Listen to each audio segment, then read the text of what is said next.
Sir, you need to move to the back. This section is for our premium passengers only. The flight attendant's voice carried across the cabin as cameras started rolling. Andre Jones looked up from his phone, his expression unchanged. He wore faded jeans, a gray hoodie, and carried a worn leather briefcase. Nothing about him screamed wealth or power. To everyone watching, he was just another passenger being told he didn't belong. The woman standing over him, Sarah Mitchell, tapped her tablet. Impatiently, "Sir, did you hear me? You're in the wrong section." Andre held up his boarding pass. Seat 1A, first class. Sarah's eyes narrowed. That has to be a mistake. Let me see your ID. Around them, 12 passengers had their phones out. Twitter user, @Skywatcher, was already live tweeting the confrontation. Have you ever watched someone's entire world change in 45 minutes? Because these real-life stories and black stories show how touching stories can become life stories that reshape entire industries. The departure board above Gate 23 flashed red. Flight 447 to Chicago. Boarding complete in 37 minutes. Sarah examined Andre's boarding pass like it was counterfeit currency. Her colleague, Jessica, approached from the galley. "Problem," Jessica whispered, loud enough for nearby passengers to hear. "This gentleman seems confused about his seat assignment," Sarah replied, her tone suggesting Andre was either lying or incompetent. Andre remained seated, buckled in, briefcase at his feet. "Ma'am, I understand there might be confusion. Could you please check your system?" Sarah's fingers flew across her tablet. She frowned, tapped it again, then shook her head. "Sir, our records show you purchased an economy ticket. You'll need to move to your correct seat in coach." "That's incorrect," Andre said quietly. He pulled out his phone and showed her his mobile boarding pass. "First class, seat 1A, paid for 3 weeks ago." An elderly white man in seat 2A leaned forward. "Son, maybe you should just take your real seat. No need to cause trouble." Sarah nodded approvingly. "Exactly, sir. Are you sure you didn't mean to book coach? These mistakes happen when people aren't familiar with the booking process." The condescension hung in the air like smoke. Andre's jaw tightened almost imperceptibly. He reached into his briefcase and retrieved a platinum airline status card, placing it on the tray table. 340,000 miles flown with Atlantic Airways, he said. Platinum status for 6 consecutive years.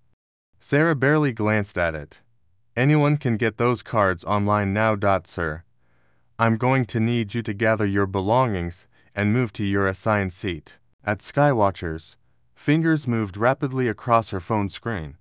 "Liv, black passenger being systematically humiliated on Atlantic Airways Flight 447. This is insane. Atlantic discrimination." The tweet was retweeted 47 times in 2 minutes. Captain James Rodriguez emerged from the cockpit. At 52, he commanded respect through presence alone.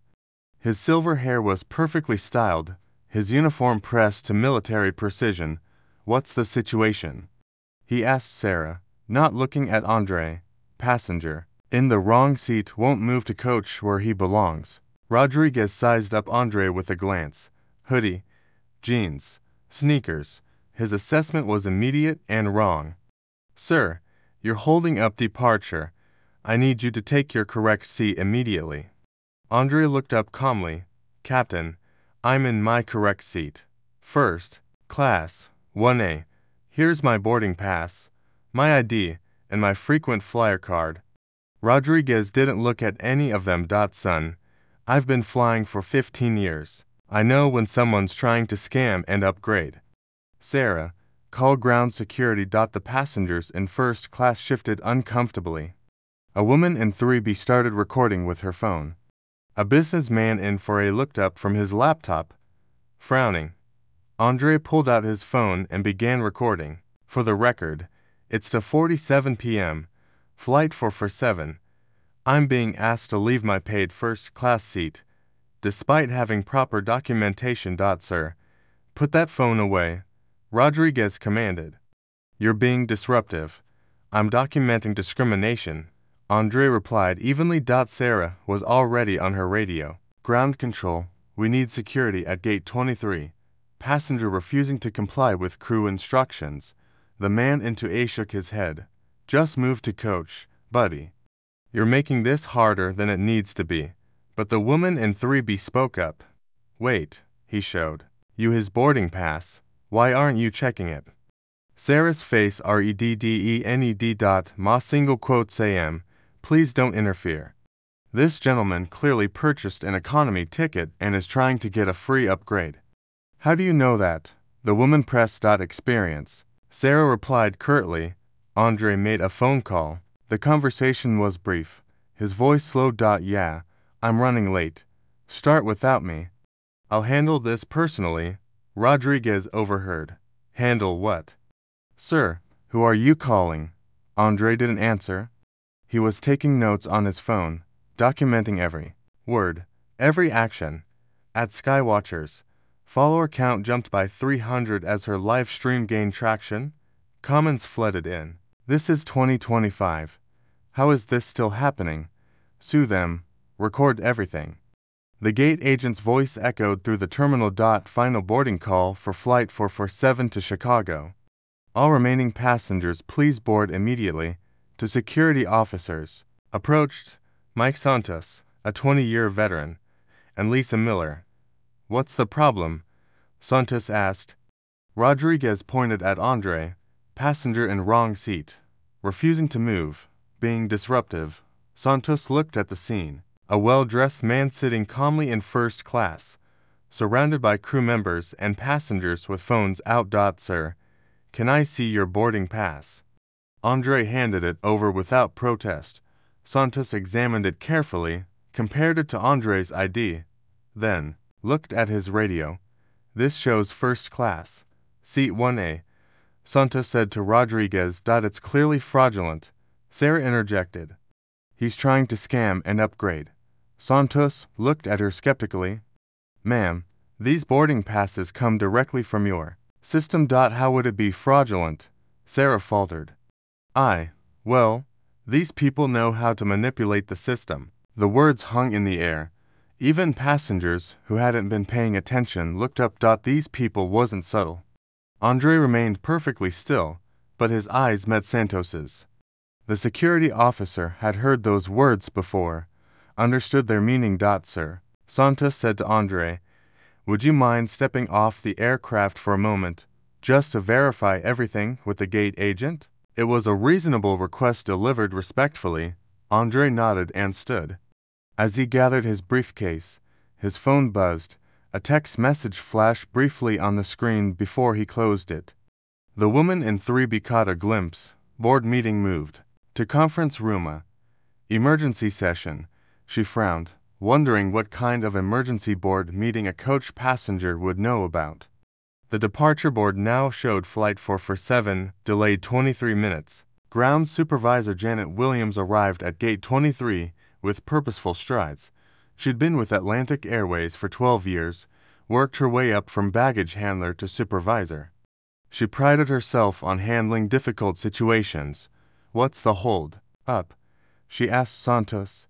Passenger verification, he replied, handing her Andre's documents. Janet examined everything with theatrical thoroughness.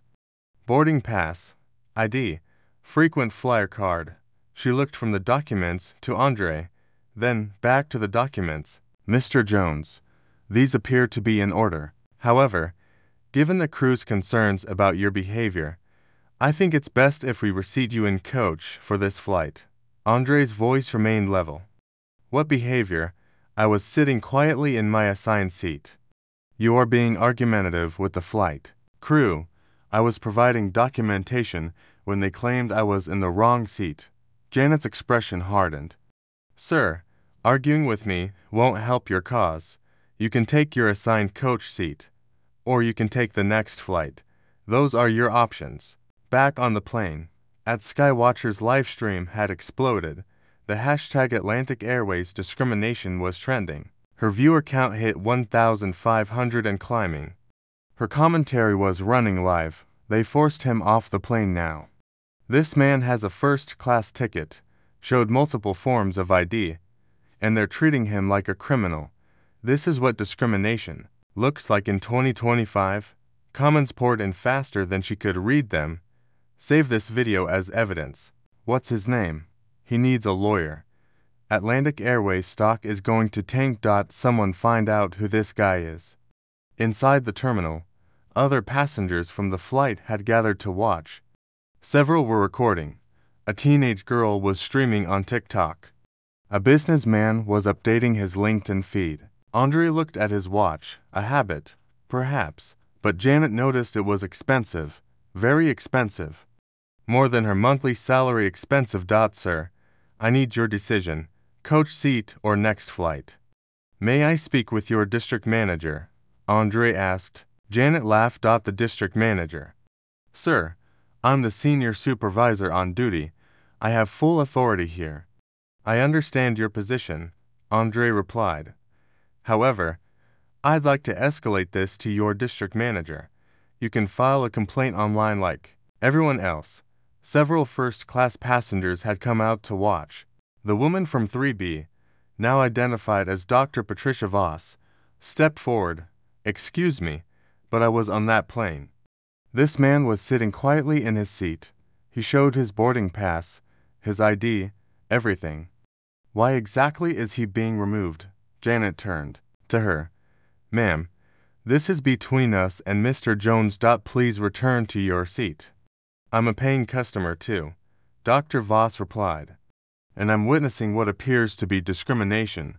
A businessman from first class joined her. I saw the whole thing. The flight attendant never checked his documents properly. She just assumed he was in the wrong seat. Janet felt the situation slipping away from her. More passengers were gathering. Phones were everywhere. She needed to reassert control. Sir, she said to Andre, you can take the coach seat I'm offering, or you can leave the airport.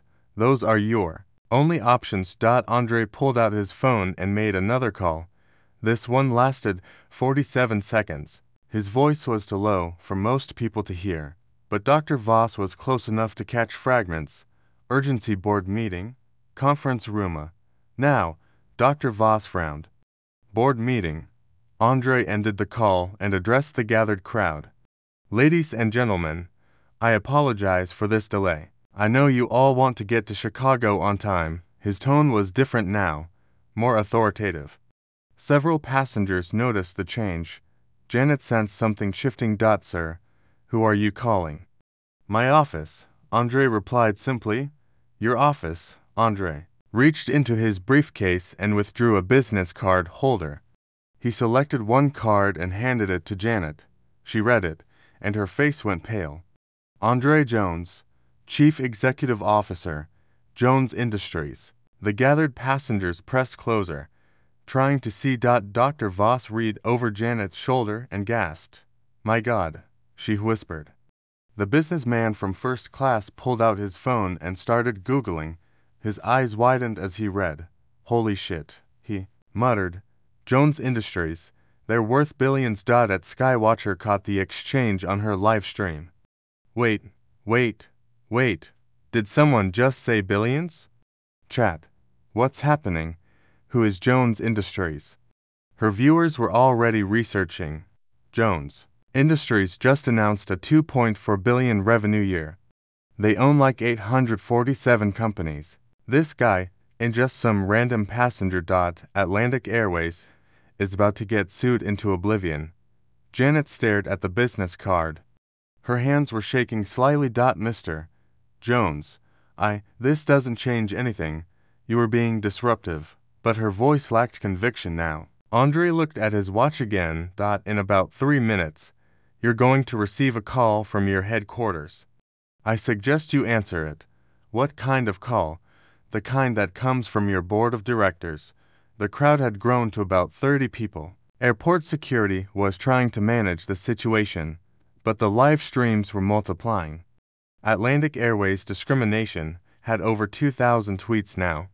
Captain Rodriguez appeared looking flustered. What's going on out here? We need to depart. Santos filled him in quietly. Rodriguez's expression changed as he listened. CEO of what? Rodriguez asked. Jones Industries, Santos replied. Major corporation, billions in revenue. Rodriguez looked at Andre with new eyes. The hoodie and jeans didn't look so casual anymore. They looked like the outfit of someone who didn't need to impress anyone. Janet's radio crackled. Supervisor Williams, please contact headquarters immediately. Priority 1. She looked at Andre, who checked his watch again. Right on schedule, he said quietly. Dr. Voss stepped closer to Andre. Sir, I'm sorry this happened to you. This is completely unacceptable. Thank you, Andre replied. But this isn't about me anymore. What do you mean? Andre looked around at the crowd, at the phones recording everything, at the airport security trying to manage a situation that had grown beyond their control. This is about making sure it doesn't happen to anyone else. At Skywatcher's live stream viewer count hit 3,000. Major news outlets were starting to pick up the story. Atlantic Airways stock price, which had been stable all day, dropped by 1% in the last 15 minutes. Janet's radio crackled again. Supervisor Williams, CEO Patricia Vance needs to speak with you immediately. Janet looked at Andre, then at the business card in her hand, then at the crowd of witnesses recording everything. This is about to get very interesting. Dr. Voss muttered to the businessman beside her. Andre opened his briefcase and pulled out a folder. Inside were documents that would change everything. Actually, he said to Janet, there's something else you should know. The crowd leaned in, sensing that whatever came next would be the moment everything changed. Andre's phone buzzed with a text. Board is assembled, awaiting your call. He looked up at Janet, at Captain Rodriguez, at Sarah who had joined them from the plane. Shall we discuss this inside? I think you're going to want privacy for this conversation. The gate area had transformed into an impromptu amphitheater. Passengers sat on chairs, stood against windows, and leaned against pillars. The live streams had multiplied. At Skywatcher now had 4,000 viewers. 3 other passengers were streaming simultaneously. Andre stood calmly in the center, his briefcase open, documents arranged methodically on a nearby chair. Ladies and gentlemen, he began, his voice carrying easily across the space. I want to apologize for the delay. I know many of you have connections to make, families to see, business to conduct. Janet Williams stood frozen. Patricia Vance's direct number displayed on her phone screen. She hadn't made the call yet. Before we resolve this situation, Andre continued, I think everyone deserves to understand what's really happening here. He pulled out a leather portfolio and opened it. The first document was a stock ownership certificate.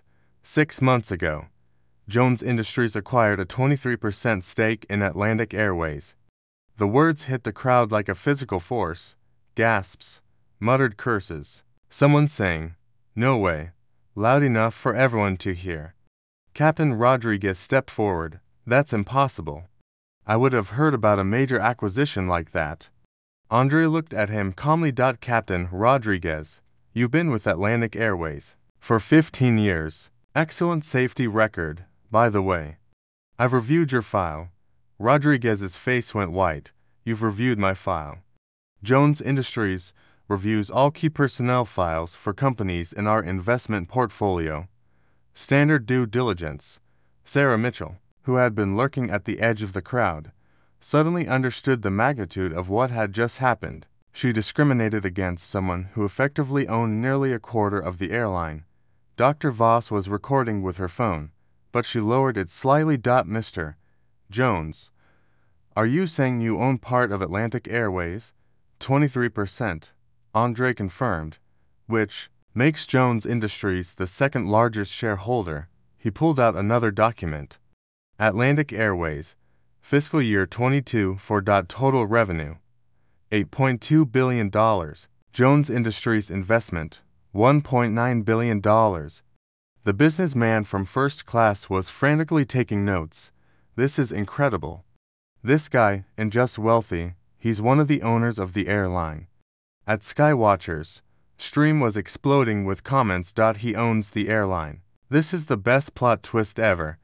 Atlantic Airways is so screwed. Someone's getting fired in real time. Andre reached into his briefcase again. There's more context you should have. He produced a thick folder labeled Atlantic Airways Corporate Account Summary. Jones Industries books approximately 847 flights per year with Atlantic Airways. Our annual travel expenditure with this airline, $1.2 million. Janet finally found her voice. Mr. Jones, I had no idea. Of course you didn't, Andre interrupted gently. That's the point. A customer's treatment shouldn't depend on their net worth or their position. It should be consistent and respectful. He opened the folder and pulled out several pages. My personal account with Atlantic Airways, platinum status for 6 consecutive years, 340,000 miles flown. Last year alone, I took 63 flights with this airline. Captain Rodriguez was staring at the documents like they might disappear if he blinked. Sir, we had no way of knowing. Captain, that's exactly the problem, Andre replied. You made assumptions. Based on my appearance, you never checked my credentials. You called security without verifying the facts. Sarah's voice was barely a whisper. Mr. Jones, I'm so sorry. I didn't realize. Mitchell, Andre said, consulting a document, 8 years with Atlantic Airways, generally positive performance reviews. To customer complaints in your file, both involving passengers of color. The implication hung in the air like a blade. Dr. Voss stepped closer. Mr. Jones, what happens now? Andre looked at his watch. In about 90 seconds, Janet's going to get another call from headquarters, because right now, there's an emergency board meeting happening in Atlantic Airways Chicago. As if on cue, Janet's phone rang. The caller ID showed Patricia Vance, CEO. Andre nodded to her. You should take that, put it on speaker. Janet's hands were shaking as she answered. Ms. Vance, Janet, is Andre Jones with you? The CEO's voice was tense. Yes, Mum, put him on the phone now. Andre stepped forward. Hello, Patricia. Andre, I just got out of an emergency board meeting. What the hell is happening at gate 23? The crowd pressed closer. This was better than any movie. Patricia, I'm on flight 447 to Chicago. I was denied service and removed from my paid first-class seat due to what I can only characterize as racial discrimination. Silence on the other end of the call. Then, please tell me you're joking. I'm afraid not. The incident has been live-streamed by multiple passengers. It's trending on social media. Your stock is down 1.4% in the last hour. Jesus Christ. Andre pulled out his phone and showed the screen to the crowd. Multiple social media feeds were visible, all showing the hashtag Atlantic Airways discrimination. Trending. Patricia, are you familiar with Section 12.3 of our shareholder agreement? Another pause. The material incident clause. Correct. Discrimination against passengers constitutes a material incident that triggers a governance review. Dr. Voss whispered to the businessman. He's not just complaining, he's activating legal procedures. Andre, Patricia's voice came through the speaker. What do you need? First, I need your flight crew to understand that they've created a significant legal and public relations crisis for Atlantic Airways. Captain Rodriguez was staring at the phone like it might explode. Second, I need immediate corrective action that demonstrates Atlantic Airways' commitment to equal treatment of all passengers. Whatever you need. Andre looked around the crowd at the phone still recording, at Janet's pale face, at Sarah who looked like she might faint, and third, Patricia, I need you to understand that this isn't about me. It's about the thousands of passengers who experience discrimination every year, but don't have the resources or platform to fight back. The crowd was silent now.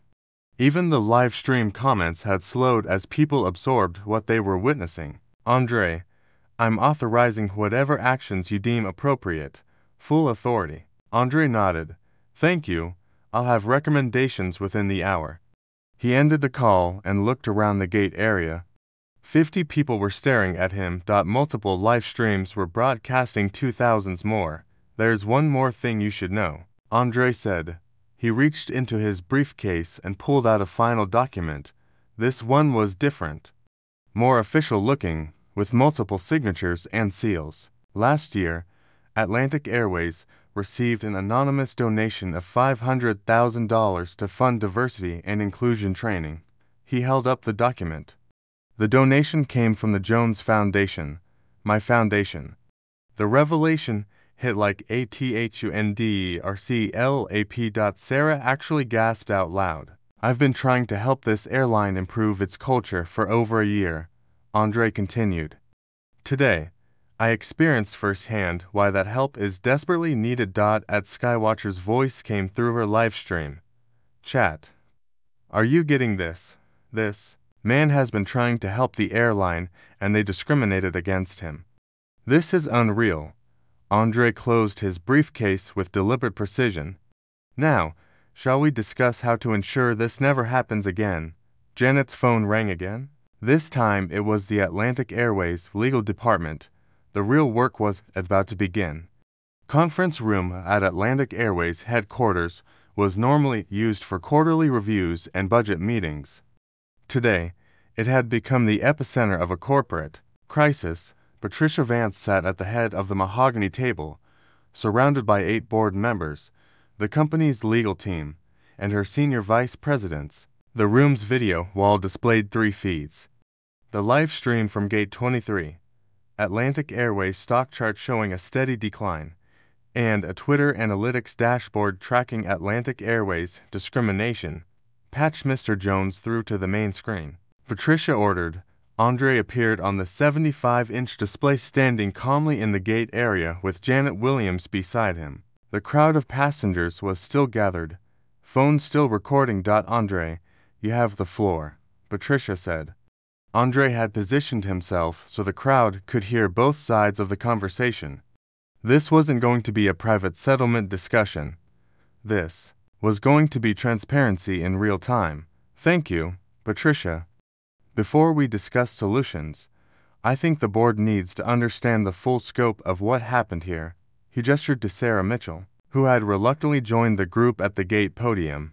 Ms. Mitchell, would you please tell the board what you said when you first approached me? Sarah's voice was barely audible. I told you that section was for premium passengers only, despite the fact that I was holding a first-class boarding pass. Yes. And when I showed you my platinum frequent flyer card, I said anyone could get those cards online. Board member David Kim leaned forward in Chicago. Ms. Mitchell, what made you assume Mr. Jones's documents were fraudulent? The question hung in the air. Sarah looked around desperately, seeking an escape from a truth everyone already knew. Andre answered for her. I'll save Ms. Mitchell the discomfort of answering. She made assumptions based on my appearance. A black man in casual clothes couldn't possibly belong in first class. Patricia rubbed her temples. Andre, what are your immediate demands? Let me present the facts first, then we'll discuss solutions. Andre pulled out his tablet and connected it to his phone's hotspot. Within seconds, he was sharing his screen with the conference room. Atlantic Airways financial performance. Q for 2024, total passengers, 47.2 million, customer satisfaction rating, 3.2 out of 5. Industry average, 3.8. The board members were taking notes furiously. Discrimination complaints filed with the Department of Transportation against Atlantic Airways in 2024, 147. That's 43% higher than the industry average. Patricia's face was grim. Andre, we weren't aware the numbers were that high. Because your complaint resolution system is designed to discourage reporting, not encourage it. Andre pulled up another slide. Jones Industries annual travel spending breakdown. Atlantic Airways, $1.2 million. American Airlines, $800,000. Delta, $650,000. The implications were clear. Atlantic Airways was getting the largest share of a multi-million-dollar corporate travel budget. However, Andre continued, Given today's incident, Jones Industries will be reviewing all vendor relationships for alignment with our corporate values. Board member Sarah Rodriguez spoke up. Mr. Jones, what would constitute appropriate resolution from your perspective? Andre looked around the gate area at the passengers still watching, at the live stream still broadcasting. First, immediate termination of all personnel involved in the discriminatory actions. Sarah Mitchell's knees buckled slightly. Captain Rodriguez closed his eyes. Second, implementation of comprehensive bias training for all customer-facing staff within 30 days. Patricia nodded. Agreed. Third, establishment of an anonymous reporting system for discrimination incidents managed by a third-party organization. Also agreed. Fourth, creation of a $500,000 fund dedicated to diversity and inclusion initiatives. The board members exchanged glances. $500,000 was significant, but not catastrophic. And fifth, Andre continued, a public apology from Atlantic Airways acknowledging systemic failures in equal treatment of passengers. Patricia paused. Andre, a public apology could expose us to significant legal liability. Patricia, your current legal liability is already significant. There are approximately 4,000 people watching this conversation live. Your stock has dropped to 0.1% in the last 2 hours. Your choice is between controlled transparency and uncontrolled crisis. Legal counsel whispered something in Patricia's ear. She nodded grimly. Conditions accepted, she announced. The crowd at the gate erupted in applause. At Skywatcher's comments section exploded with celebration emojis. But Andre wasn't finished. There's one additional requirement, he said. The conference room fell silent. I want real-time implementation. Not promises, not future commitments. Changes implemented within 72 hours.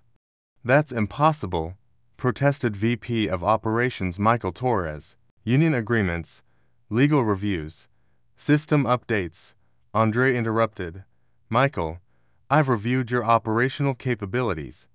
When weather emergencies require rapid schedule changes, you can reorganize your entire system in 6 hours. When you have the will, you have the way. Patricia leaned back in her chair. What specifically do you need in 72 hours? Andre pulled up another document on his tablet. Miss Mitchell and Captain Rodriguez terminated within 24 hours. Replacement training materials developed and deployed. Within 48 hours. Anonymous reporting system operational within 72 hours. And if we can't meet that timeline, Andre looked directly into the camera, then Jones Industries will divest our Atlantic Airways holdings and recommend that our network of partner companies do the same. The threat was devastating. Jones Industries wasn't just a large investor. They were connected to dozens of other corporations that collectively represented millions in annual travel spending. Board member Jennifer Walsh asked, Mr. Jones, how do we know these changes will be sufficient? You don't, Andre replied. But you'll have quarterly reviews with independent auditors to track progress, full transparency, public reporting. Patricia looked around the conference room. Her board members were nodding. The legal team was scribbling notes frantically. The stock price continued its decline. Andre, we accept all conditions. The crowd at the gate erupted again. Several passengers were wiping away tears. Dr. Voss was shaking her head in amazement, but Andre still wasn't done. There's one final element, he said. Personal accountability. Patricia's expression tightened. What do you mean? Executive compensation should be tied to diversity and inclusion metrics. Starting with your compensation, Patricia, the conference room went dead silent. 20% of executive bonuses tied to measurable improvements in equal treatment outcomes. Quarterly assessments, public reporting. Patricia stared at the screen for a long moment. Around the conference table, 8 board members waited for her response. Agreed, she said finally. Andre nodded. Then we have a framework for moving forward. He looked around the gate area one more time. Ladies and gentlemen, I apologize again for the delay. However, I hope you can see that sometimes delays serve a greater purpose." The crowd broke into sustained applause. Janet Williams stepped forward. "Mr. Jones, what happens now?" Andre smiled for the first time since the incident began. "Now, Janet, we fix the system and we make sure every passenger is treated with dignity and respect." He looked back at the camera. "Patricia, I'll expect the implementation timeline by email within 4 hours." "You'll have it in too," she replied. Andre closed his tablet and picked up his briefcase. "Now, I believe Flight 447 was supposed to depart 45 minutes ago. Shall we get these passengers to Chicago?" The transformation was immediate. Janet was issuing instructions to her staff. Sarah Mitchell was being escorted away by airport security. Captain Rodriguez was having his credentials reviewed by supervisors. A new flight crew was already being assembled. Addressing another address, Skywatcher addressed her livestream audience. "Chat, I don't think I've ever seen anything like this. One man just changed an entire airline's policies in real time." As Andre finally boarded his flight in seat 1A, first class, Dr. Voss leaned over from 3B. "Mr. Jones, that was incredible. How did you stay so calm through all of that?" Andre settled into his seat and opened his laptop. "Dr. Voss, anger is temporary. Systems change is permanent. I'd rather build something lasting than just vent frustration." The plane pushed back from the gate 53 minutes late. But it was carrying more than passengers to Chicago. It was carrying the promise of change. 1 hours later, Andre Jones sat in his Chicago office, reviewing implementation reports from Atlantic Airways. His assistant, Maria Santos, had arranged the documents chronologically on his mahogany desk. The termination letters were executed yesterday. Maria reported. Sarah Mitchell and Captain Rodriguez were dismissed with cause. Janet Williams was demoted to training coordinator and will undergo mandatory sensitivity counseling. Andre nodded, reviewing the documentation. "What about the replacement protocols?" "New crew training materials went live this morning. Every Atlantic Airways employee will complete 8 hours of bias recognition training within the next 30 days. The anonymous reporting system launched at 6 a.m. His phone buzzed with a news alert. Atlantic Airways stock rebounds after swift discrimination response. Shares up 3.2%. The market had responded positively to decisive action. Investors appreciated companies that addressed problems quickly rather than letting them fester. Patricia Vance had appeared on CNBC that morning, announcing the Dignity in the Skies initiative. The interview had been watched 847,000 times in 6 hours. Mr. Jones's experience was unacceptable, she had said directly to the camera, but his response showed us how to turn a failure into an opportunity for meaningful change. The anonymous reporting system had already logged its first complaint, a passenger on Flight 89 to reporting discriminatory treatment by ground staff in Denver. The complaint was being investigated by a third-party firm within hours, not weeks. Andre's computer chimed with an incoming video call. Patricia Vance appeared on screen, looking considerably more relaxed than she had 3 days ago. "Andre, I wanted to give you the first quarterly report personally." She shared her screen, showing a comprehensive dashboard of metrics. Discrimination complaints down 67% in just 3 days. Customer satisfaction surveys show marked improvement. Most importantly, we've had 12 employees proactively report bias incidents they've witnessed. Andre leaned back in his chair. "That's the real victory, Patricia. When employees feel empowered to speak up." The training program has been requested by 6 other airlines. We're licensing it through a nonprofit organization with proceeds funding diversity scholarships. "Excellent. What about the executive compensation metrics?" Patricia smiled. "Board approved. Unanimously 20% of all C-suite bonuses now tied to diversity and inclusion outcomes. First quarterly review is next month." Andre pulled up his own metrics dashboard. Jones Industries tracked their vendor relationships meticulously. "Atlantic Airways is back to being our preferred airline partner," he confirmed. Jones Industries will increase our travel spending by 15% this quarter. That's wonderful news. Andre, I have to ask, how did you know exactly what levers to pull? Andre considered the question.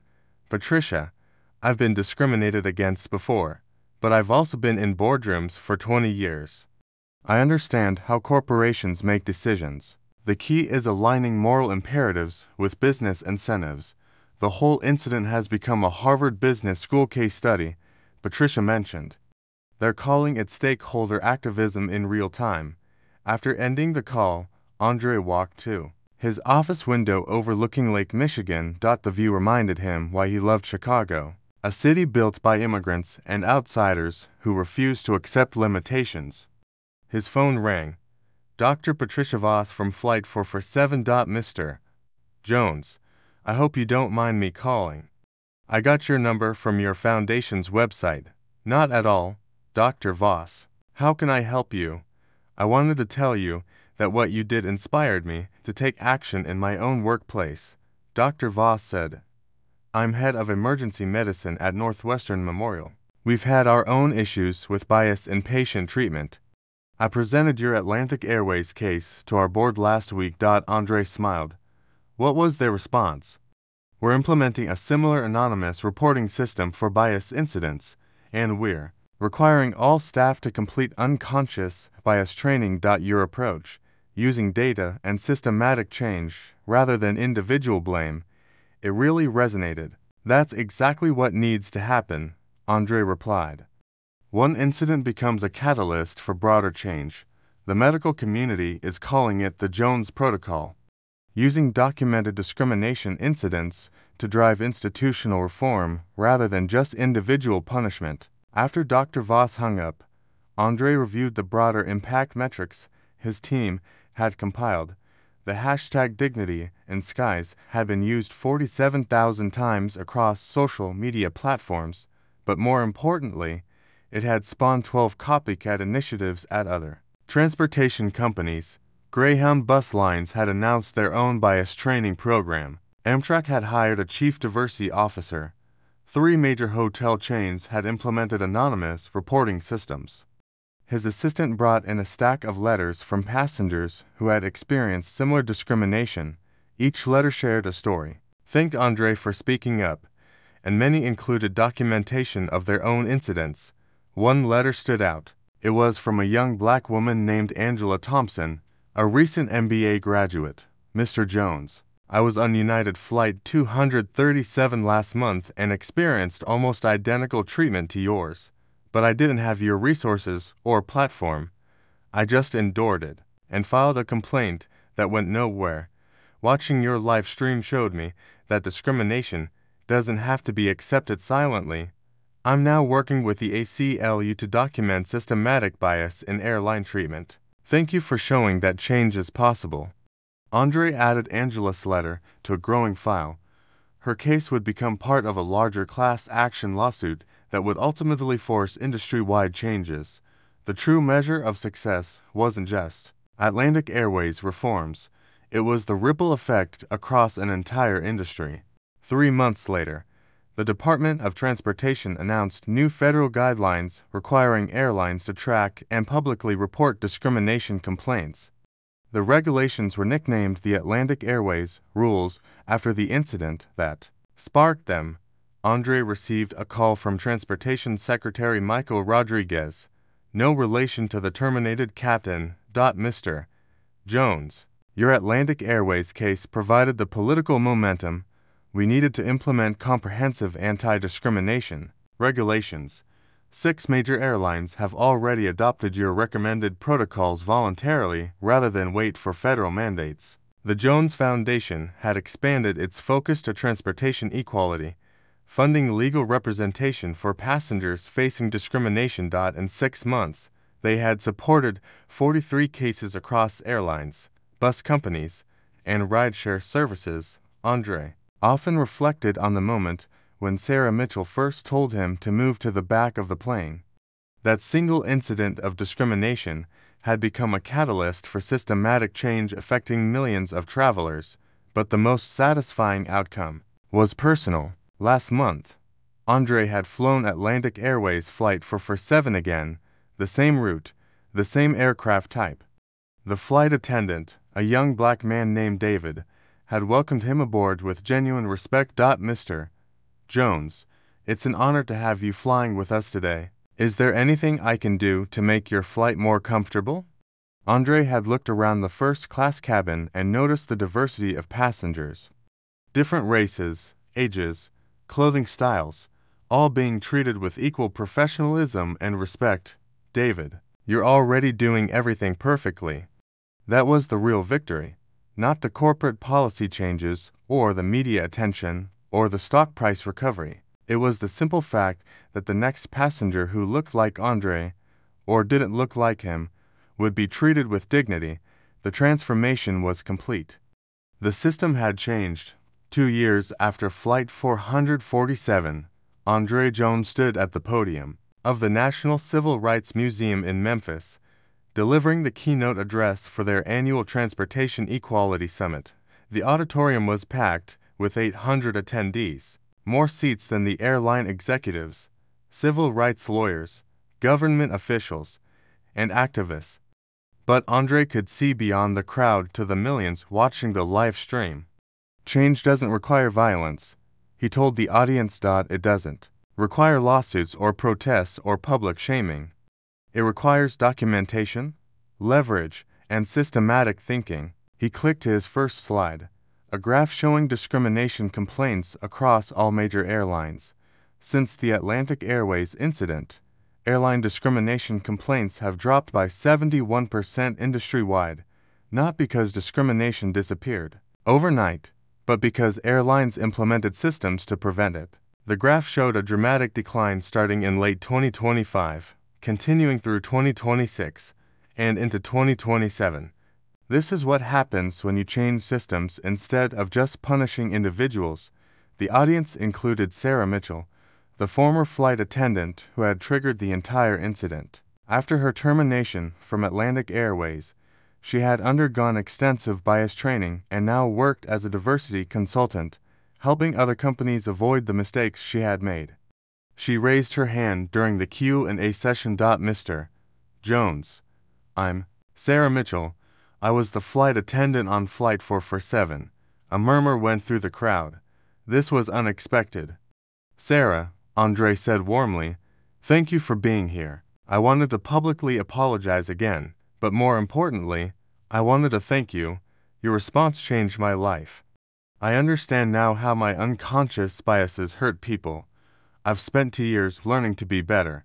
The crowd erupted in applause. This was the real power of systematic change. It could transform perpetrators into advocates.